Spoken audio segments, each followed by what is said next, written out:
James Bond in the upcoming film. I don't have enough James Bond related videos, so I figured it's time to talk about some 007. Before I began, I just want to talk about my last video. It was a tag video. I was tagged by Bronco Juggalo, and it was about the first 10 horror movies you ever seen. I don't remember what the first 10 were, so I just guessed and speculated, but I forgot to mention all the old classic black and white Universal monster films of the 30s, 40s, and 50s. You know, Frankenstein, Dracula, The Wolfman, The Mummy, Creature of the Black Lagoon. I grew up with a lot of those, and a lot of them were among the first horror movies I ever watched. So I can't believe I forgot them. I screwed that video all up. Yeah, I didn't do it justice, but yeah, the Universal monsters from back then, the classic monster movies, those are a lot of the ones I grew up with. A lot of those are the first ones I ever saw. Sorry I forgot about that. Anyway, let's move on. Alright, let's talk about James Bond. There's a new film coming our way, which will be the 25th entry in the exciting action series featuring the super spy 007. Now, we don't really have enough information about the next film yet to determine what it's going to be like. I've heard a few things here and there. I've heard a little bit about the story. I don't think anything's been filmed yet. We certainly don't have a trailer. All we know is Daniel Craig's going to be in it, and very little else. Maybe a few other returning characters. Of course, M and Q and all of them. The new M, you know, Ralph Fiennes, and the new Q, Ben Whishaw, I think his name is. The really young guy. But anyway, yeah, we don't really know what it's going to be like, but I figure I'd talk about, here are my hopes and expectations anyway. This is what I want to see in the next film, the direction I want the franchise to take for the future of the series. Now, first, let's begin with kind of what I don't want to see. Well, things I do want to see and things I don't want to see. Basically, before I get started, let me just say that I really like Daniel Craig. He is a fantastic actor, and I think that Casino Royale and Skyfall are very well-made films. It was interesting to see kind of an origin story with a rookie Bond slowly becoming the character we all know and love. A welcome take for sure, and I have nothing but respect for Craig as Bond. But I'd be lying if I said these movies are a perfect representation of what Bond means to me. Now, they don't truly feel like Bond, at least in my opinion, at least for the most part. There's elements there scattered throughout, and a lot of cool nostalgic Easter eggs for true fans to say, oh, hey, look at that. You know, they use the Bond theme, they use the gun barrel sequence, you know, stuff like that. Some of the themes are there. And they're very well made. Some of the best acted, best directed, best written movies I've ever seen. Casino Royale and Skyfall, and Spectre anyway. I'll get to Quantum of Solace in a minute. But yeah, they're great, great films. But are they great Bond films? Well, I tend to agree with everyone who says that the current era does feel a little more like Jason Bourne or even Mission Impossible, like the older Bond films, more so than the Craig era, but I digress. Another thing is, I feel like too many people have this weird misconception that before Daniel Craig came into the picture, James Bond was just a cornball action figure with action hero, with goofy taglines and ridiculously over-the-top movies, and that Craig modernized the role and breathed new life into it with a more dramatic and brooding performance, and that the franchise needed to be realistic and gritty. You know, okay, first of all, Timothy Dalton pioneered all those traits well before Craig took on the role.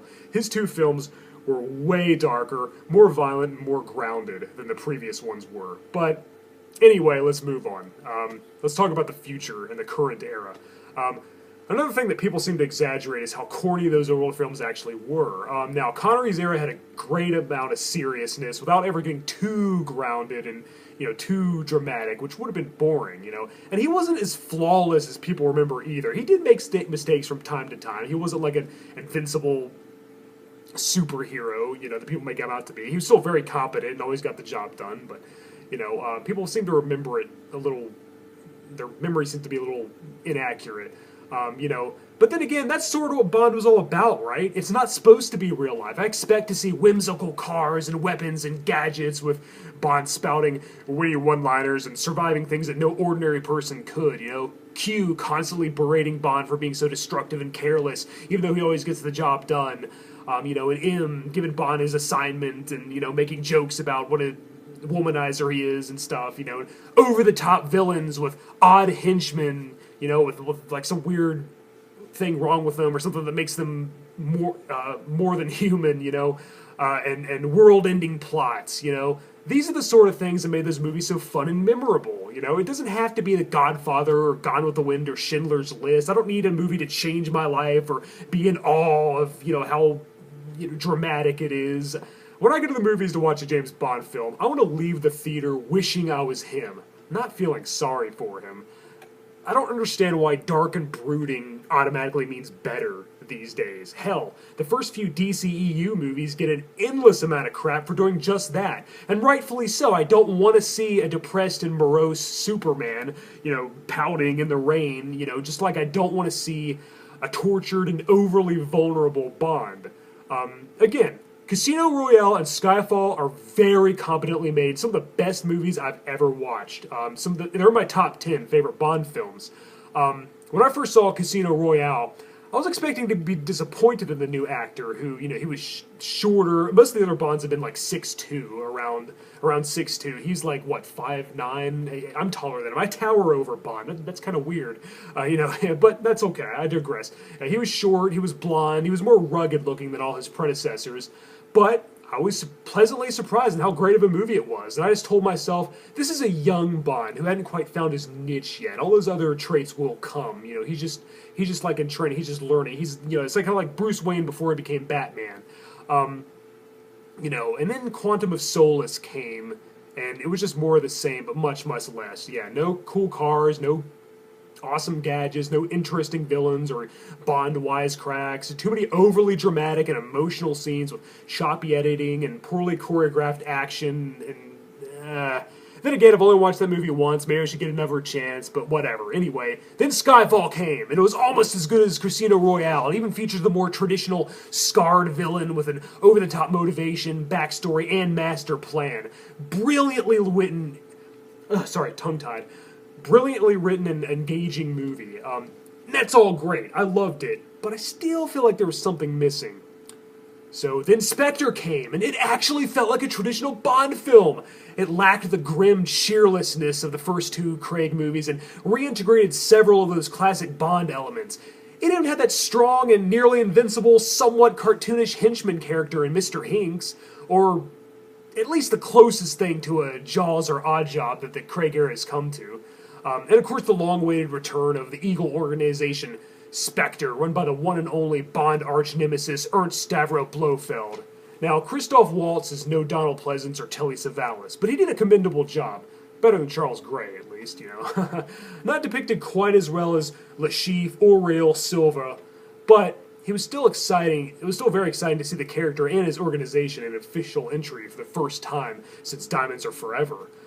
But everybody bashed the movie for some reason. Yeah, the plot was kind of convoluted, and Blofeld's backstory and personal ties with Bond were a bit strange. Like they're brothers, Goldmember? The parody? They're imitating the parody now? But aside from that, I thought it was a blast. Way better than Quantum of Solace, which was just so boring. I can't bring myself to rewatch it, even though maybe I should. I don't know.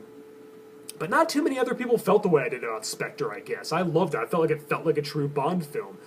But yeah, it got bad reviews, and it was mostly mixed reviews. A lot of people like it. A lot of people do agree it felt more like Bond, but it just definitely overshadowed by Casino Royale and Skyfall, which kind of tells me that the world no longer wants to see what made Bond so great in the first place, and that kind of saddens me, Now, I know they have to modernize it to be up to date or whatever, but some of those Bondisms have been there since the very beginning, so why erase them now,